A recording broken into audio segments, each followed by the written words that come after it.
Welcome back to another episode of the Adventures of a Disney Dad podcast. Matt and Chip are here, and we're ready to talk about all the updates at Walt Disney World. And my goodness, there are a lot of them. It's been a Chip, we've got a crazy, lot. crazy news week. Yeah, it's been nuts, and that's going to take up the majority of our episode this week. And we've got a lot to get through, so we're going to jump right into it. But before I do, we're currently running a giveaway: 2 Park Adventures apparel hats, a Spirit jersey, and a $25 gift card for subscribing to our YouTube channel. You can also get bonus entries if you like, rate, and review the podcast on whichever podcast platform you listen to. So we would greatly appreciate that. I definitely don't do enough kind of shouting out those different things. So if you could, we really, really would appreciate it if you could like, rate, and review the podcast on whatever platform you prefer to listen to. It helps us grow the show and get out there for more listeners, and it means a lot to us. And in addition, I haven't even been talking about this lately, but I am a travel agent with the Magic for Less Travel. Most of you know that. We love when listeners reach out for me to book your Walt Disney World or Disney Cruise Line, Universal Vacations. Feel free to do that anytime. Links to get a quote are in the show notes. All of my services are always free. I want to do a better job of making sure everyone is aware of that. It really helps out the podcast and everything that we do on the website, social media, all that fun stuff. So one of the biggest bits of news that we got is a new discount for Disney Cruise Line, up to 30% off some sailings in August and September. Is a really, really, really good deal. In addition, Disney Visa card holders can get a $250 onboard credit if they book their Disney Cruise Line vacation for August and September. There's a huge push. I think a lot of these are Disney Wish sailings, and a lot of basically the treasurer has taken a lot of those bookings. So Disney's making a renewed push to try and get people on the Wish. And as a Disney Cruise Line guy, this is a pretty darn good deal, right? Dude, I get your emails that you send a lot of times, and I saw that, and I looked at the dates, and it's all during my football season. But I was sitting there thinking, a weekend, 30% off on a Disney cruise on a weekend in September. I'll risk the chance of a hurricane because that's one of the big reasons why. But it's one of those things that, you know what, it was a great deal. If it was in December or January, I would have already booked one, if not two. Right? Because the other one is the Dream. The other one's the Dream. They have select sailings on the Dream too, which is a great ship too. Yeah, those two are the main two, and it's obviously select sailings. So there is some limited flexibility there, but the $250 onboard credit goes a long way too. And typically with our agency, you get another $50 or $100 onboard credit also when you book those vacations. So it's a pretty solid deal. And a lot of people have the Disney Visa card.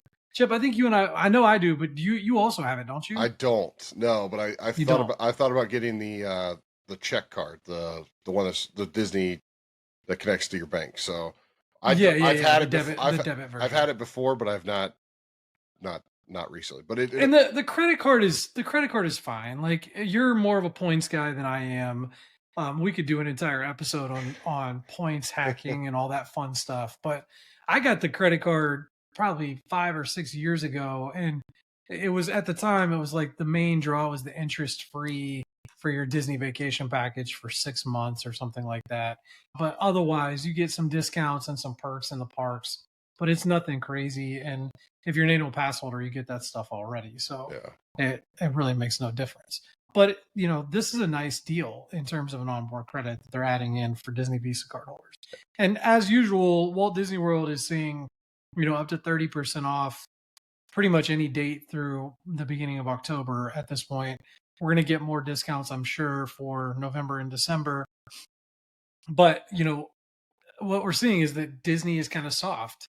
And I expect that's something we've talked about on this show. I don't think it has anything to do with Epic Universe or anything like that.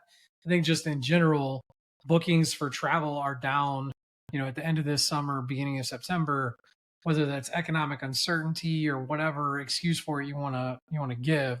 But we're seeing it across the board on cruise line, Disney, Disneyland, the whole thing. I think one of the things that you're going to see too with Disney Cruise Line coming forward is they're also having new ships.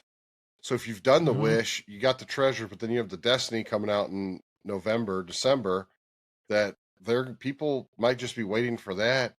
And it's one of those that you're kind of, I don't know what's the word, saturating the market. You have more ships than they've ever Right. had, and You're spreading people out for sure. it's like Royal Caribbean. I mean, you can go get on a Royal Caribbean cruise that's cheap because it's an older ship.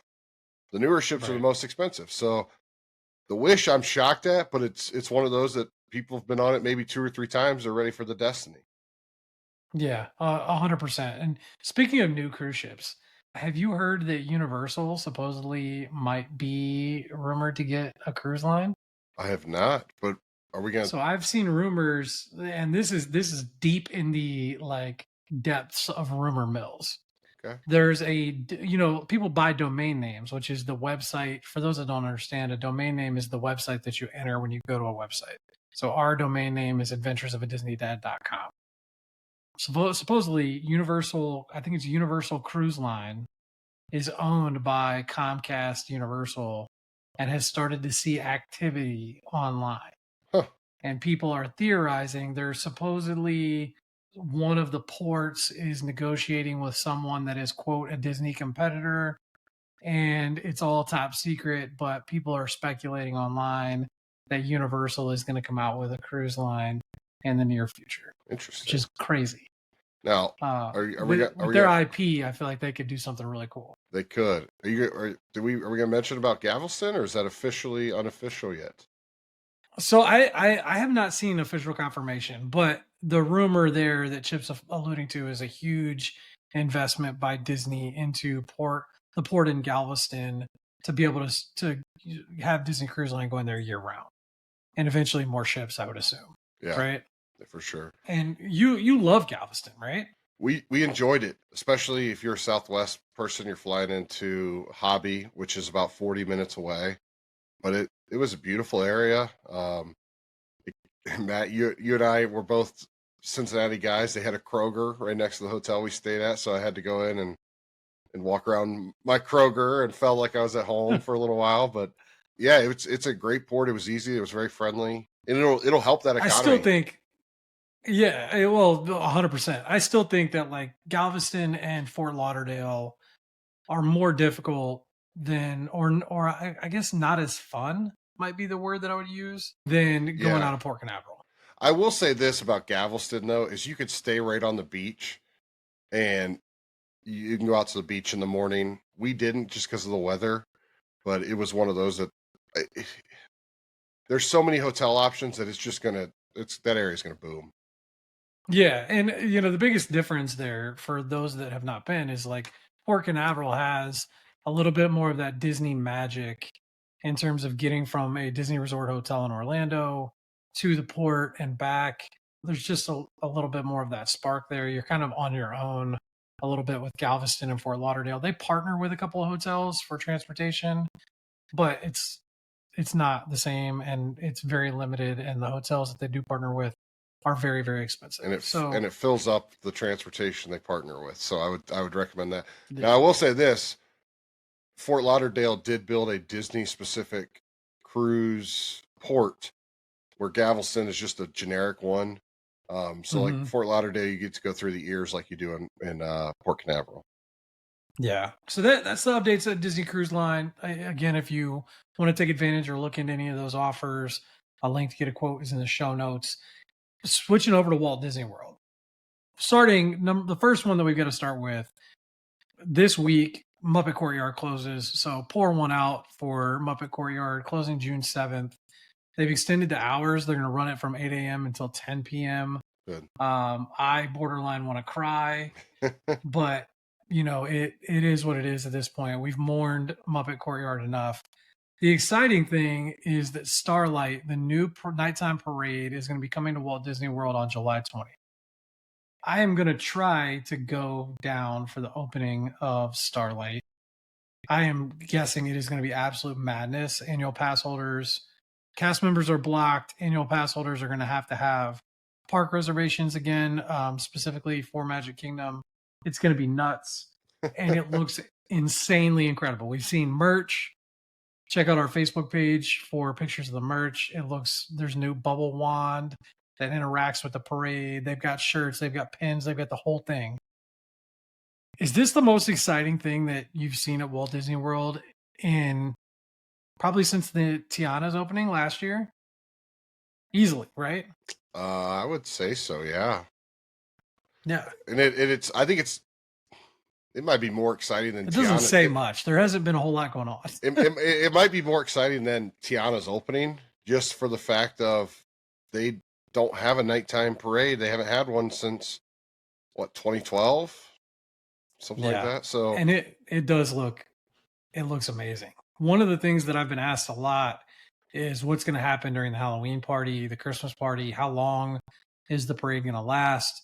So to answer those questions, we expect that Starlight's going to be a mainstay permanent for the next few years, I expect. But I do not personally, this is my own guess, I do not expect them to run Starlight on the nights of parade or of the nights of parties.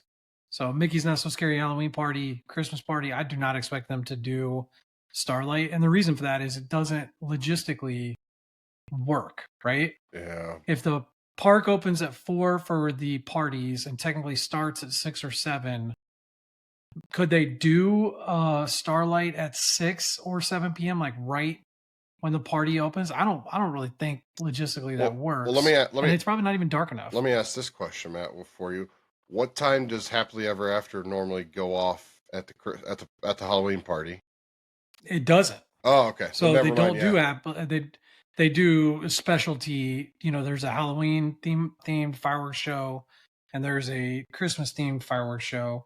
I think in the past they pushed those back to like 10 instead of 9, but I don't recall offhand. I'd have to look. Then I would say no. I would say it's not going to happen. I'm with you. I was thinking. Yeah, you've got 2 runnings of the party parade. So the Boo to You parade runs twice, once early for little kids and once later.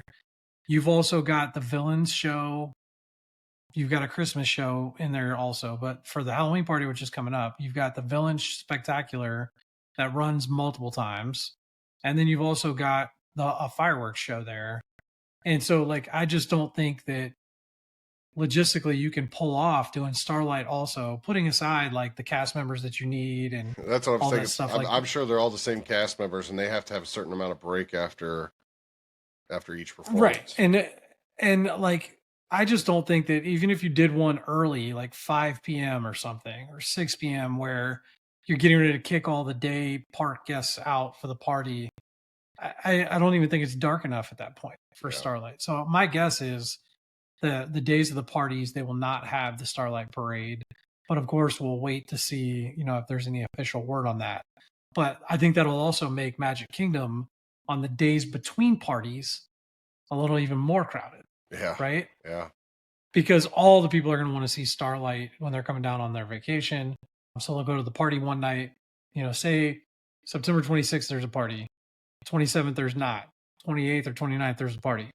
The 27th in between there is going to be packed. It's my expectation. What do you, what's your guess here on, is it before Happily Ever After or after? I'm going before, yeah. Yeah. Yeah. Because if they run Happily Ever After at 9, usually they're closing the park at 10 or 11. I don't think that they would run it after that. I think it'd be really cool if they did both. You know, that would be really a great way to like spread the crowds out, is if they did Starlight at like 7, Happily Ever After at 9, and then another running of Starlight at like 10 or 10:30. I'm thinking it's going to be like they'll push Happily Ever After to 9:30. Starlight's on Main Street at 9, so it starts at 8:50 in the back. That wouldn't shock me, because that's what it used to be. I don't think they could even do that, because there's too many people that like crowd, like that stand in the actual hub or like the circle. It's what on the street. It's what they used to do for the Spectrum Magic or Main Street Electrical Parade. I remember sitting there. I remember sitting there. We watched both. We watched Wishes. I think like, yeah, I mean, to me that would be the case if it's not going to be dark enough. And I've just never paid enough attention to that to like really know. But either way, the parade looks incredible. The merch looks awesome, and I can't wait to go. I'm trying to make sure that I get down there for like a 24-hour trip, but we'll see what happens. So building off of that, we got another big announcement. Cars Land is going to be starting construction July 7th, which means that's the day that they're closing Rivers of America and Tom Sawyer Island. Yeah. pour one out again for our folks that love those areas.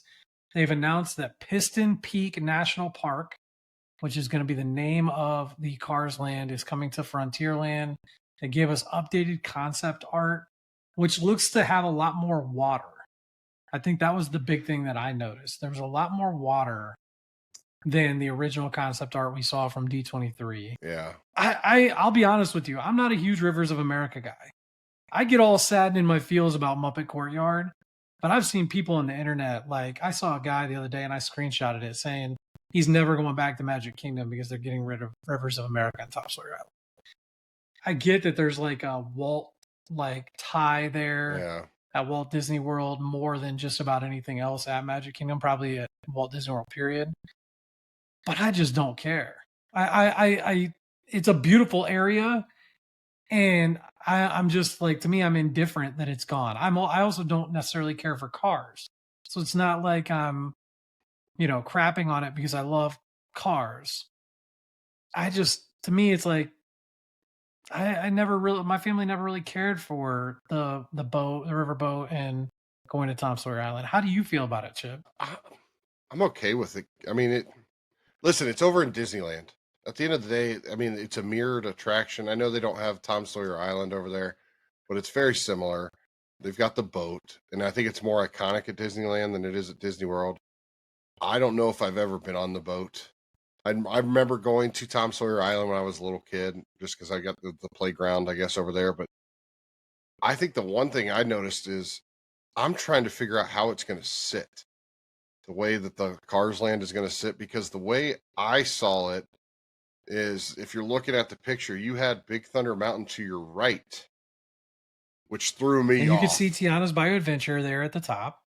Yeah, but the way, where's that angle from? Is that from the castle side? Is that from Tiana? Like, I'm still confused based on how it's going to look or how it's going to be. But I do like the fact that I did think it was interesting. They said you won't see Piston Peak National Park from anywhere else. Correct. I thought that was cool too. Yeah, I'm interested. So is it gonna like what? I don't know where that. I want to know where the picture's from. Is it from like? Are we thinking that's where like Haunted Mansion is? Is that's where it's looking from? I don't know. So I'd say Haunted Mansion would be to the back right of the photo and not included in there, which I do think that they're going to have to change the entrance to Haunted Mansion for Villains Land. Like, I think there's going to be changes there also. But, what I found really interesting is like, definitely there's could be more water, which could be because people were complaining about getting rid of Rivers of America. That could be one thing. But it does look like it fits kind of nicely tucked in there. And the way that it'll impact, the like Big Thunder Mountain's no longer going to be a dead end. Yeah. Right. Like right now you walk back there and you kind of have to turn around and walk back. Whereas I think now you'll be able to wrap around, hopefully into Villains Land or back around, the front of this new Cars area. But the whole thing to me is really interesting. The concept art, I thought it looked better than the original that we saw. Obviously it's a little cartoonish. Yeah. But, I saw somebody else point out also, like, Tiana's Bayou Adventure, like, doesn't fit anymore. It doesn't, like, New Orleans doesn't fit in that, like, area anymore at all. And wrong. I feel like they've completely given up on that idea. Yeah. There's no other, like, it's kind of blunt. I saw people speculating that Tiana's Bayou Adventure will get destroyed within 10 years. And I don't necessarily think that that's wrong.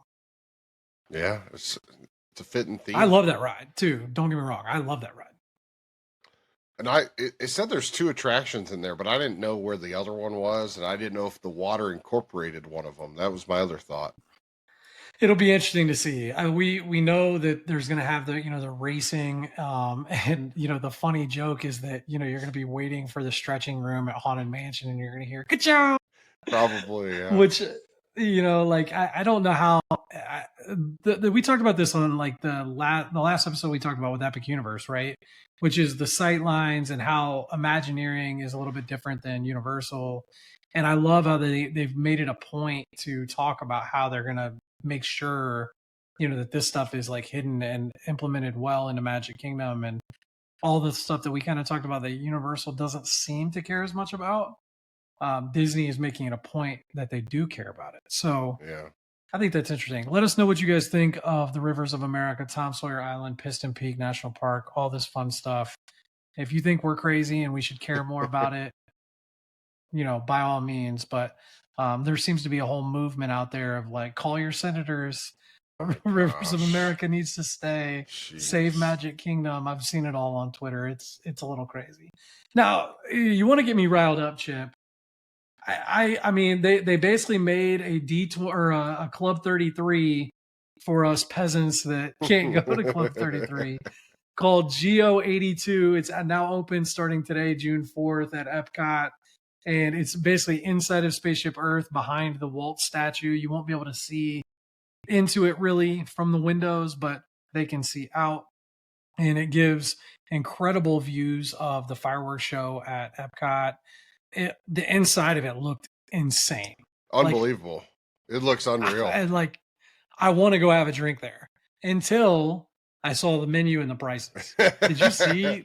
I didn't see the Did you prices. see I it? just had to guess. I saw the one was like $25. I was like, yeah, I'm out. It was giving like Cake Bake Club 33 for the normies is the way I took it. And even when I've been to Club 33, the prices like were not higher. So it just feels like adults only, exclusive lounge, high end taste, high end design and finishes, which is fine. I think the cocktails all range like $25 to $28. Yeah. Which is just I live in Chicago and we don't see prices like that high for a cocktail at nice restaurants downtown. Putting that aside, the beer was really cheap. Oh, I talked about it on social media. How much was so a the beer beer? was $8. Hey, my brother owns a brewery, and that's what it costs for a beer in Columbus. It's $8. That's good. That's a good price. The reason why I thought this was funny and it kind of came to my attention is we were at the Cubs game on Sunday, and a beer was $15. And that goes we could go on a whole different rant. Were they playing the Reds? They were. So you were at a Reds game at Wrigley Field. That's all you had to say. Yes. And I was wearing my Reds jersey. I saw your son. 100%. I saw your son's jersey. Yeah. We were there supporting the hometown team. But putting that aside, like we could rant about this separately. People that say that Walt Disney World is too expensive, I feel like have not been to a sporting event or a concert or anything like that lately, because it is insane. And what's crazy is that like when you look at the pricing of going to like a baseball game, it's not that much cheaper. Sometimes it's even more expensive than a ticket to Walt Disney World, for a day at Magic Kingdom, which could be like $150. Yeah. And you look at the per hour cost of your entertainment. Let's say, baseball games are typically 2 hours. Say you're there for 3 hours. You get there early, you leave after the game's over. 3 hours worth of entertainment for about the same price, more, maybe a little less than Magic Kingdom. And Magic Kingdom, you get, 10 to 12 hours. I think it's almost disingenuous when people complain or get really mad about the pricing of theme park tickets, I think. Yeah. Like, I think those are people that are never going to be satisfied anyway. Correct. That's the way I look at it. But, and I'm not trying to say that, like, it's not expensive to go on vacation or to go to these games. We're very lucky to be able to do any of these things and very fortunate. But, like, people forget, like, going to Taylor Swift is like 4 days at Walt Disney World. Yeah, I would. It's just... You're right. It's nuts. I'm sitting there like, because Hardy's playing up here, Country Fest here in next weekend, and I'm like, I'd love to go see him, but it's $300. And I'm like, well, I can't justify that, really. I mean, yeah. I remember looking at, like, we looked at Justin Timberlake tickets and Morgan Wallen and all kinds of different artists, Beyonce. Like, it's in Chicago, it's ridiculous. Yeah. Like it's just insane. But Geo 82 is now open. Let us know if you've gone, or if you're looking forward to going. I really, really want to get in there, mostly for the vibes, but we'll see. Crowds are starting to pick up at Epic Universe. We're seeing wait times go up there. I'm a little surprised because Walt Disney World is not crazy busy right now, but they're still like, it's still so early at Epic Universe. We got to see how things play out before we Are you they really are get they into letting it. more locals go? Because I know that was kind of one of the things at the beginning. There are no restrictions on tickets now, Okay. so you can buy a single day ticket. At the very beginning, you had to buy 3 days of tickets to get one, but there's still the issue that there is no annual pass holders. So that's part of it too. Like annual pass holders can get discounted single day tickets, but they can't just go every day with their annual pass, which I think keeps the crowds down a little bit, certainly. But we're going to need a lot more data before we can start to really Yeah. figure out what's going on at Epic Universe. That's for sure. But the days of like, we saw a couple days where there was no more than like a 15-minute wait for anything other than Dude, Battle at the Ministry. Those days are gone. that was crazy. Yeah, yeah. So we've had a couple listener questions that we're going to save in the inbox for our next episode, but I do want to ask one of you, Chip. Okay. And I thought this was a really interesting question. What is one thing that you would do differently if you were planning your very first Walt Disney World trip today? Ooh. It's tough, isn't it? Yeah. One thing differently. First trip. If you're starting all over planning your very first Walt Disney World vacation, what's one thing you would do differently? I would probably. I'm thinking of our first trip. The one thing I would probably do differently is I would probably number one, I probably would have bought DVC then. It was a lot cheaper. I probably wouldn't have got Park Hopper. Interesting. Um, That's a good one. especially the first time.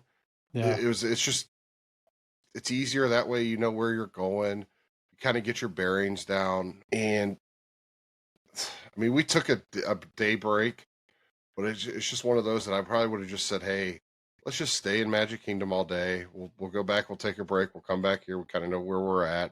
Let's explore this certain area." But that's 100%. probably I just wouldn't stress over having to go to all these different parks or all this. I just would have, hey, look, this is our park for the day. We don't need to worry about, oh, we need to get over there because it's less crowded type of thing. Yeah. I think if I were to go back and plan my first Walt Disney World trip again with my family, I would go back and plan less. Yeah. I think that we spent so much time. When you're a young family and you go for the first time, I think you have it in your mind like this might be the only time we come for 2 or 3 years or whatever, maybe ever. Sometimes families are like, we're doing this one time. Yeah. And I think what that leads to is you worry about getting everything done in one trip, and it's not possible. So you start to overplan and set itineraries that are not really realistic because you're trying to pack in and jam pack every minute of your vacation. You relax less, you get like a little bit more stressed out about rope dropping, and at the time it was Genie Plus, or now it's Multi Pass or Premier Pass or whatever. Like you start to really, spend all this time thinking about those different things and how to maximize every minute, when in reality, like your kids are, and they just love being there. So like just enjoy it and sit back and take it in. Get like make your priorities of 2 or 3 rides, 1 or 2 shows or character meets, one really good meal with your family, and then anything else is a bonus. Yeah. I think like really like under planning is almost better than over planning. You and I kind of like that's similar to what I was thinking in my head of like saying like just be one park of listen, if you're going to Epcot today, eat at Epcot or eat at a resort that's right next to Epcot. Don't plan to go eat at Disney Springs and then come back to Epcot. No, just eat there, around there. Yeah, or like I'll see people that, they're like, I want to go to Sanaa and then go back to, I want to go from Hollywood Studios to Sanaa and then back to Epcot, or I want to go to Artist Point and back to Epcot. And I'm like, you're spending a lot of your vacation, on transportation. And so like you've got that goes into like planning efficiently and planning right. Yeah. Which is a whole different, conversation. That's what our podcast is about, really. But when it comes to like over planning, I think what people do, and this is whenever I meet somebody in real life that like says that they went to Disney and hated it, it's all 99% of the time it's because they tried to do too much and they were miserable. Yeah.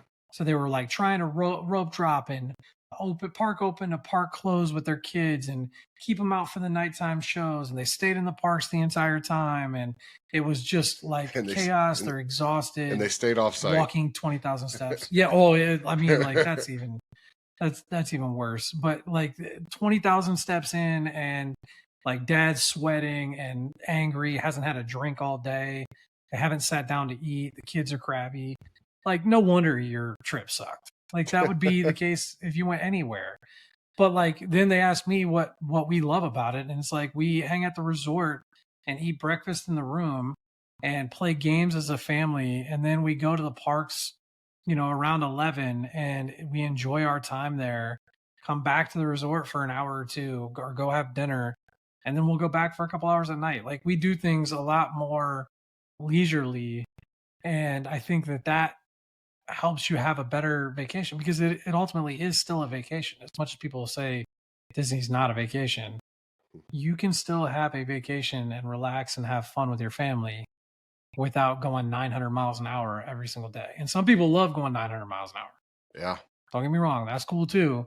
If you can handle it and you love it and that's your fun, by all means. But for most people, they need to like tone it way, way down, I think. And I like, and I was one of those people the first trip for sure. Our trip that we're going this year, we're not going to a park except for the water park, and we're eating around the Wilderness Lodge. Like, we are going to eat at Hoop-de-Doo for the first time. We are eating at, what's the one they yell ketchup at? I always, Whispering Canyon.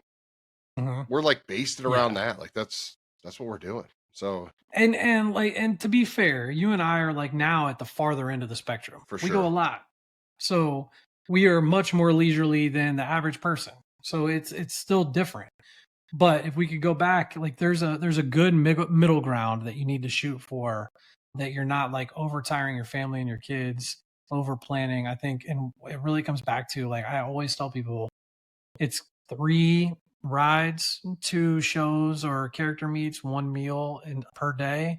And if you set that as like your baseline expectations, you're gonna have a really great vacation. So 100%. That's one thing I would do differently if I could go back and plan my first Disney trip again. Chip, it's going to wrap it up for us. Another great episode. We appreciate everybody listening. If you could like, rate, and review the podcast, make sure you enter that giveaway. Heck yeah. And we will see you in the parks. We'll see you when we see you.